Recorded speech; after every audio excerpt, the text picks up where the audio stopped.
ಸಂಜೆ ಒಂದು ಕರೆ ಬರುತ್ತೆ ಫ್ರೆಂಡ್ಸ್ ಕಡೆಯಿಂದ ಮಂತ್ರಾಲಯಕ್ಕೆ ಹೋಗೋಣ ಅಂತ. ಹಾಗೆ ನಾವು ಹೋಗಬೇಕಾ ಬೇಡವಾ ಅಂತ ಕನ್ಫ್ಯೂಷನಲ್ಲಿ ಫೈನಲಿ ಡಿಸೈಡ್ ಮಾಡಿದ್ವಿ ಹೋಗುವ ಅಂತ. ಸೊ ರಾತ್ರಿ ಮಲಗುವಾಗ ತುಂಬ ಲೇಟಾಗಿತ್ತು, ಆದ್ದರಿಂದ ನೆಕ್ಸ್ಟ್ ಡೇ ಬೇಗ ಎದ್ದು ಪ್ಯಾಕಿಂಗ್ ಎಲ್ಲ ಮಾಡಿದ್ವಿ ಮಂತ್ರಾಲಯ ಹೋಗೋಕ್ಕೆ. ಸೊ ಪ್ಯಾಕಿಂಗ್ ಎಲ್ಲ ಮುಗಿಸಿ ಫ್ರೆಶ್ ಅಪ್ ಆಗಿ ನಾವು ನಮ್ಮ ಜರ್ನಿ ಶುರು ಮಾಡಿದ್ವಿ. ಸೊ ನಾವಿವಾಗ ಹೋಗ್ತಾ ಇರೋದು ಶಿವಮೊಗ್ಗ ಟು ಚಿತ್ರದುರ್ಗ ಬಳ್ಳಾರಿ ಮಂತ್ರಾಲಯ ರೂಟ್. ಬೆಳಿಗ್ಗೆ ಬೇಗ ಹೊರಟದ್ರಿಂದ ವೆದರ್ ಕೂಲ್ ಆಗಿತ್ತು, ಹಾಗೆ ಅರ್ಲಿ ಮಾರ್ನಿಂಗ್ ಹೊರಟದ್ರಿಂದ ಬ್ರೇಕ್ಫಾಸ್ಟ್ ಮಾಡೋಕ್ಕೆ ಟೈಮ್ ಆಗಿರಲಿಲ್ಲ. ಸೊ ಸೋಮೇಶ್ವರ ದಾರಿಲಿ ಸ್ವಾತಿ ಪ್ಯಾರಡೈಸ್ ಹೋಟೆಲ್ಗೆ ಹೋಗಿ ಅಲ್ಲಿ ತುಪ್ಪದ ದೋಸೆ ಇಡ್ಲಿ ಸಾಂಬಾರೆಲ್ಲ ತಿಂದು ಸ್ವಲ್ಪ ಹೊಟ್ಟೆ ಗಟ್ಟಿ ಮಾಡಿ ಮತ್ತೆ ನಮ್ಮ ಜರ್ನಿ ಕಂಟಿನ್ಯೂ ಮಾಡಿದ್ವಿ. ನೋಡಿ ಇವಾಗ ಎಲ್ಲಿಂದ ಬರುತ್ತೆ ಆಗುಂಬೆ ಸ್ಟ್ರೆಚ್.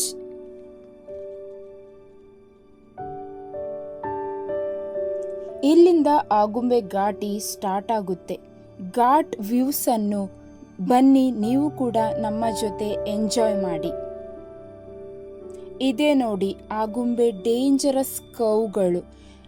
ಹಾಗೆ ಒಂದು ಕಡೆ ಫುಲ್ ಟ್ರಾಫಿಕ್ ಜಾಮ್ ಆಗಿತ್ತು. ಇದೊಂದು ದೊಡ್ಡ ತಿರುವು, ಇಲ್ಲಿ ಒಂದು ದೊಡ್ಡ ವೆಹಿಕಲ್ ಬಂದದ್ರಿಂದ ಗಾಡಿ ಟರ್ನ್ ಮಾಡಲಿಕ್ಕೆ ಸ್ವಲ್ಪ ಕಷ್ಟ ಆಯಿತು. ಹೇಗೋ ನಾವು ರಿವರ್ಸ್ ಎಲ್ಲ ತೆಗೆದು ಹಾಗೋ ಹೀಗೋ ಅಂತ ಮುಂದೆ ಹೋದ್ವಿ ಆಗುಂಬೆ ವ್ಯೂ ಪಾಯಿಂಟಿಗೆ.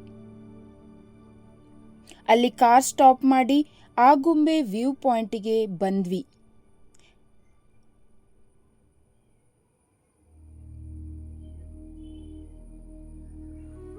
ಹಾಗೆ ನೇಚರ್ ನೋಡ್ತಾ ಕೆಲವೊತ್ತು ಸೈಲೆಂಟ್ ಆಗಿ ನಿಂತ್ವಿ. ಆ ಬ್ಯೂಟಿಫುಲ್ ಘಾಟ್ ವ್ಯೂ ನೋಡಿ ಫ್ಯೂ ಮೆಮೊರೀಸ್, ಫೋಟೋಸ್, ವಿಡಿಯೋಸ್ ಎಲ್ಲ ಕ್ಯಾಪ್ಚರ್ ಮಾಡಿಕೊಂಡು ಮತ್ತೆ ನಮ್ಮ ಪ್ರಯಾಣ ಕಂಟಿನ್ಯೂ ಮಾಡಿದ್ವಿ. ಅಲ್ಲಿಂದ ನಾವು ಹೊರಟ್ವಿ ಕುಂದಾದ್ರಿ ಹಿಲ್ಸಿಗೆ. ಸೊ ನಾವು ಡಿಸೈಡ್ ಮಾಡಿದ್ವಿ ಹೋಗೋ ದಾರಿಯಲ್ಲಿ ಏನೆಲ್ಲ ಟೂರಿಸ್ಟ್ ಪ್ಲೇಸ್ ಇದೆ ಅದನ್ನೆಲ್ಲ ಆದಷ್ಟು ಕವರ್ ಮಾಡ್ತಾ ನೋಡ್ಕೊಂಡು ಹೋಗಬೇಕು ಅಂತ. ರೋಡ್ ತುಂಬ ವರ್ಸ್ಟ್ ಇತ್ತು. ಆಗುಂಬೆ ರೀತಿಯಲ್ಲೇ ಕರ್ವ್ಸ್ಗಳು, ರೋಡ್ ಕೂಡ ಅಷ್ಟೊಂದು ಚೆನ್ನಾಗಿರಲಿಲ್ಲ.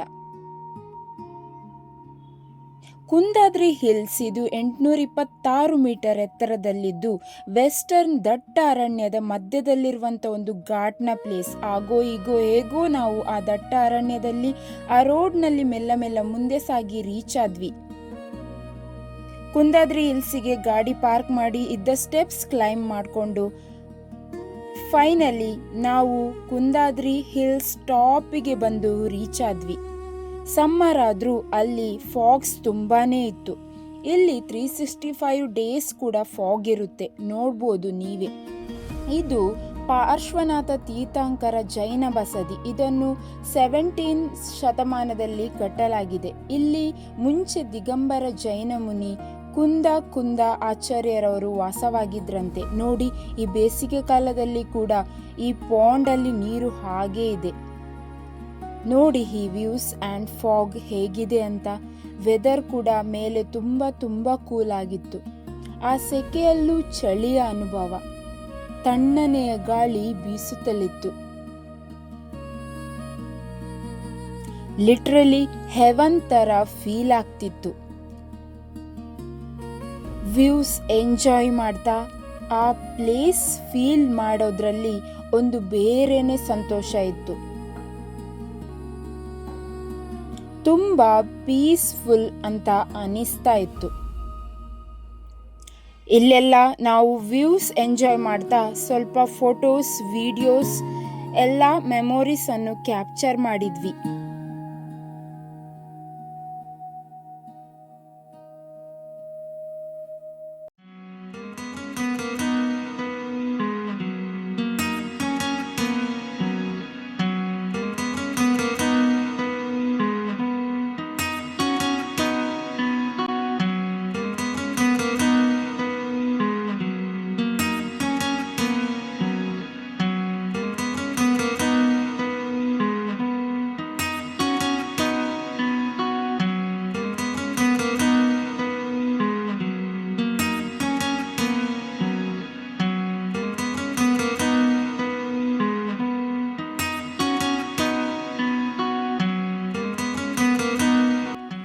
ನಂತರ ನಾವು ಪುನಃ ನಮ್ಮ ಜರ್ನಿನ ಕಂಟಿನ್ಯೂ ಮಾಡಿದ್ವಿ. ಹಾಗೆ ನಾವು ಹೋಗ್ತಾ ಇರುವಾಗ ನಮಗೆ ಸಕ್ರೆಬೈಲು ಎಲಿಫೆಂಟ್ ಕ್ಯಾಂಪ್ ಕಾಣಿಸ್ತು. ಕಾರ್ ಪಾರ್ಕ್ ಮಾಡಿ ಆನೆಗಳನ್ನು ನೋಡ್ತಾ ಹೋಗುವ ಅಂತ ಪ್ಲ್ಯಾನ್ ಮಾಡಿ ಆಲ್ರೆಡಿ ಲೇಟ್ ಆಗಿದ್ದರಿಂದ ಆಲ್ಮೋಸ್ಟ್ ಕ್ಲೋಸ್ ಆಗ್ತಾ ಬರ್ತಾ ಇದ್ದಿದ್ದರಿಂದ ನಾವು ಬೇಗ ಬೇಗ ಟಿಕೆಟ್ ತಗೊಂಡು ಓಡಿದ್ವಿ. ಆಲ್ರೆಡಿ ಆನೆಗಳು ರಿವರ್ನಲ್ಲಿ ಬಾತ್ ಆಲ್ಮೋಸ್ಟ್ ಮುಗಿಸಿ ಮೇಲೆ ಬರ್ತಾ ಇದ್ವು. ಅಲ್ಲಿ ಒಂದು ಸ್ಮಾಲ್ ಬೇಬಿ ಎಲಿಫೆಂಟ್ ಇತ್ತು. ನೋಡಲಿಕ್ಕೆ ಸಖತ್ ಮುದ್ದಾಗಿತ್ತು ಮತ್ತು ತುಂಬ ಚೂಟಿಯಾಗಿತ್ತು. ಹತ್ರ ಹೋದರೆ ಓಡಿಸ್ತಾ ಇತ್ತು ಎಲ್ಲರನ್ನು. ಅದರ ಜೊತೆ ಕ್ಲಿಯರ್ ಆಗಿ ಫೋಟೋ ಆರ್ ವಿಡಿಯೋ ಕ್ಯಾಪ್ಚರ್ ಮಾಡೋಕ್ಕೆ ಟ್ರೈ ಮಾಡಿದ್ರೂ ಆಗಲಿಲ್ಲ. ಬೇರೆ ಆನೆಗಳ ಜೊತೆ ನಿಂತು ವಿಡಿಯೋಸ್ ಎಲ್ಲ ಮಾಡಿದ್ವಿ. ಆನೆಯ ಜೊತೆ ಆಶೀರ್ವಾದ ಎಲ್ಲ ತಗೊಂಡು ಹೀಗೆ ಫುಲ್ ಆನ್ ಎಂಜಾಯ್ ಮಾಡಿದ್ವಿ. ನೀವು ಕೂಡ ಒಮ್ಮೆ ವಿಸಿಟ್ ಮಾಡಿ ಈ ಎಲಿಫೆಂಟ್ ಕ್ಯಾಂಪ್. ಬಟ್ ಮೊನ್ನೆ ದುಬಾರಿ ಇನ್ಸಿಡೆಂಟ್ ಆದಮೇಲೆ ಮೇ ಬಿ ಸ್ವಲ್ಪ ಟೈಮ್ ಈ ಕ್ಯಾಂಪ್ ಕ್ಲೋಸ್ ಇದೆ ಅನಿಸುತ್ತೆ. ಲೈಫ್ ಟೈಮ್ ಒನ್ಸ್ ಈ ಥರ ಪ್ಲೇಸಸ್ ಅಂತೂ ನೀವು ವಿಸಿಟ್ ಮಾಡಲೇಬೇಕು. ನಾವು ಇವಾಗ ಶಿವಮೊಗ್ಗಕ್ಕೆ ಬಂದ್ವಿ. ಆಲ್ಮೋಸ್ಟ್ 3 ಗಂಟೆ ಆಗಿತ್ತು. ನಾವು ಮಧ್ಯಾಹ್ನದ ಊಟ ಮಾಡಿದ್ವಿ ಉಡುಪಿ ಫುಡ್ ಪ್ಯಾಲೇಸ್ನಲ್ಲಿ. Special thali, curd rice, buttermilk enjoy ಮಾಡಿದ್ವಿ. ಹೋಟೆಲ್ ಆಂಬಿಯನ್ಸ್ ಅಂತೂ ತುಂಬ ಸಖತ್ತಾಗಿತ್ತು. ಲಂಚ್ ಮಾಡಿ ಪುನಃ ನಾವು ನಮ್ಮ ಜರ್ನಿ ಕಂಟಿನ್ಯೂ ಮಾಡಿದ್ವಿ.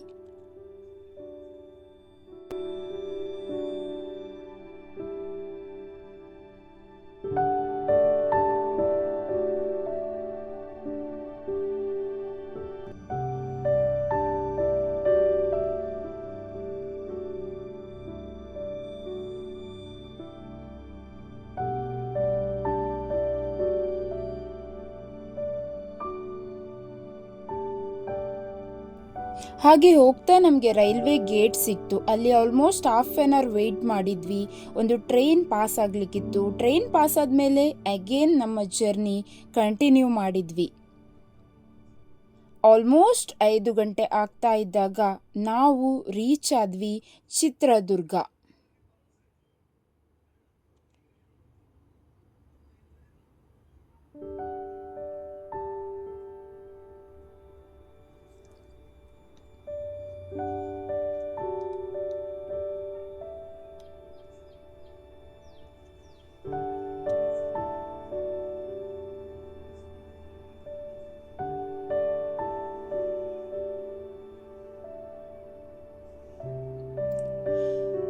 ಸೊ ಗಾಡಿಯಲ್ಲಿ ಕೂತು ಸಾಕಾಗಿದ್ದರಿಂದ ಗಾಡಿ ಅಲ್ಲೇ ಸೈಡ್ಗೆ ಹಾಕಿ ಸ್ವಲ್ಪ ಬ್ರೇಕ್ ತಗೊಳ್ಳೋಣ ಅಂತ ಕೆಳಗಿಳಿದ್ವಿ.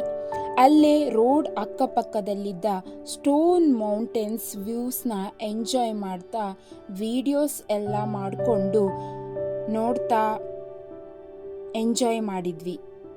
ಇಲ್ಲಿ ವೆದರ್ ಕೂಲಾಗಿ ಮೋಡ ಇದ್ದದ್ರಿಂದ ಬಿಸಿಲು ಅಷ್ಟು ಗೊತ್ತಾಗಲಿಲ್ಲ. ಇಲ್ಲಿ ಒಂದು 10 to 15 ಮಿನಿಟ್ ರೆಸ್ಟ್ ತಗೊಂಡು ಜರ್ನಿ ಕಂಟಿನ್ಯೂ ಮಾಡಿದ್ವಿ.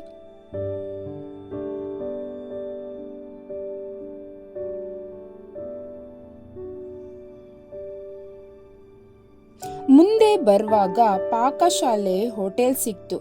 ಅಲ್ಲೇ ಈವ್ನಿಂಗ್ ಸ್ನ್ಯಾಕ್ ಮಾಡೋಣ ಅಂತ ಗಾಡಿ ಪಾರ್ಕ್ ಮಾಡಿದ್ವಿ.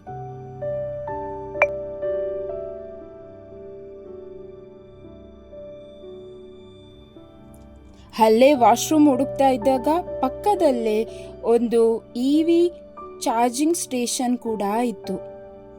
ಯಾರಾದರೂ EV ವೆಹಿಕಲ್ ತಗೊಂಡು ಹೋಗೋದಾದರೆ ನೀವು ಇಲ್ಲಿ ಆರಾಮಾಗಿ ಚಾರ್ಜ್ ಮಾಡ್ಕೊಳ್ಬೋದು.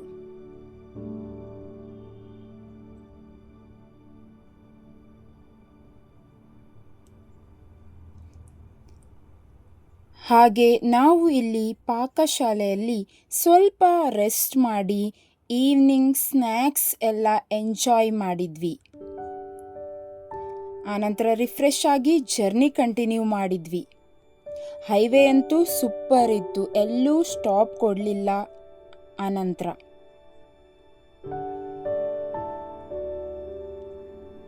ಹಾಗೆ ನಾವು ರೀಚ್ ಆದ್ವಿ. ಆಂಧ್ರ ಕರ್ನಾಟಕ ಬಾರ್ಡರ್ ಕ್ರಾಸ್ ಆಗಿ ಇವಾಗ ಆಂಧ್ರ ಬಂದ್ವಿ. ಎದುರಿರೋ ಗಾಡಿ ನೋಡಿ ನಿಮಗೆ ಗೊತ್ತಾಗಿರ್ಬೋದು, ಅದರಲ್ಲಿ ಆಂಧ್ರವಾಲ ಅಂತ ಮೆನ್ಷನ್ ಮಾಡಿದ್ದಾರೆ ಗಾಡಿ ಕೆಳಗೆ. ರೋಡ್ ಕೂಡ ಒಳ್ಳೆದಿತ್ತು ಆಂಧ್ರದಲ್ಲಿ. ಈಗ ನಾವು ಎಮ್ಮಿಗನ್ನೂರು ರೀಚ್ ಆದ್ವಿ. ಅಲ್ಲೇ ಪಕ್ಕದಲ್ಲಿ ಇಂಡಿಯನ್ ಆಯಿಲ್ ಪೆಟ್ರೋಲ್ ಪಂಪ್ ಇದೆ ಆ್ಯಂಡ್ ಅಲ್ಲಿ ಕೂಡ EV ಚಾರ್ಜಿಂಗ್ ಸ್ಟೇಷನ್ ಇದೆ. ಇಲ್ಲಿ ಕೂಡ ಚಾರ್ಜ್ ಮಾಡ್ಕೋಬೋದು ನೀವೇನಾದರೂ EV ವೆಹಿಕಲಲ್ಲಿ ಬಂದರೆ. ನೆಕ್ಸ್ಟ್ ನಾವು ರೀಚ್ ಆದ್ವಿ ನಮ್ಮ ಡೆಸ್ಟಿನೇಷನ್ ಮಂತ್ರಾಲಯಕ್ಕೆ. ರಾತ್ರಿ 12 ಗಂಟೆ ಆಗಿತ್ತು. ರೀಚ್ ಆದಾಗ ಫುಲ್ ಟಯರ್ಡ್ ಆಗಿದ್ದರಿಂದ ಹೋಟೆಲ್ ವಿಡಿಯೋ ಬೆಳಗ್ಗೆ ಮಾಡಿದ್ವಿ. ರೀಚ್ ಆದಮೇಲೆ ಜಸ್ಟ್ ಫ್ರೆಶ್ ಅಪ್ ಆಗಿ ಮಲಗಿದ್ವಿ. ಬಿಕಾಸ್ ನೆಕ್ಸ್ಟ್ ಮಾರ್ನಿಂಗ್ ಕೂಡ ಬೇಗ ಎದ್ದು ರಾಘವೇಂದ್ರ ಸ್ವಾಮಿ ಮಠಕ್ಕೆ ಹೋಗ್ಲಿಕ್ಕೆ ಇತ್ತು. ಈ ಜರ್ನಿಯ ಕಂಟಿನ್ಯೂಷನ್ ವಿಡಿಯೋ ನೆಕ್ಸ್ಟ್ ಆಗ್ತದೆ. ಅಲ್ಲಿ ತನಕ ಟೇಕ್ ಕೇರ್, ಖುಷಿಯಾಗಿರಿ. ಇದೇ ಥರ ವಿಡಿಯೋಗೆ ಸಬ್ಸ್ಕ್ರೈಬ್ ಮಾಡೋದನ್ನು ಮರಿಬೇಡಿ.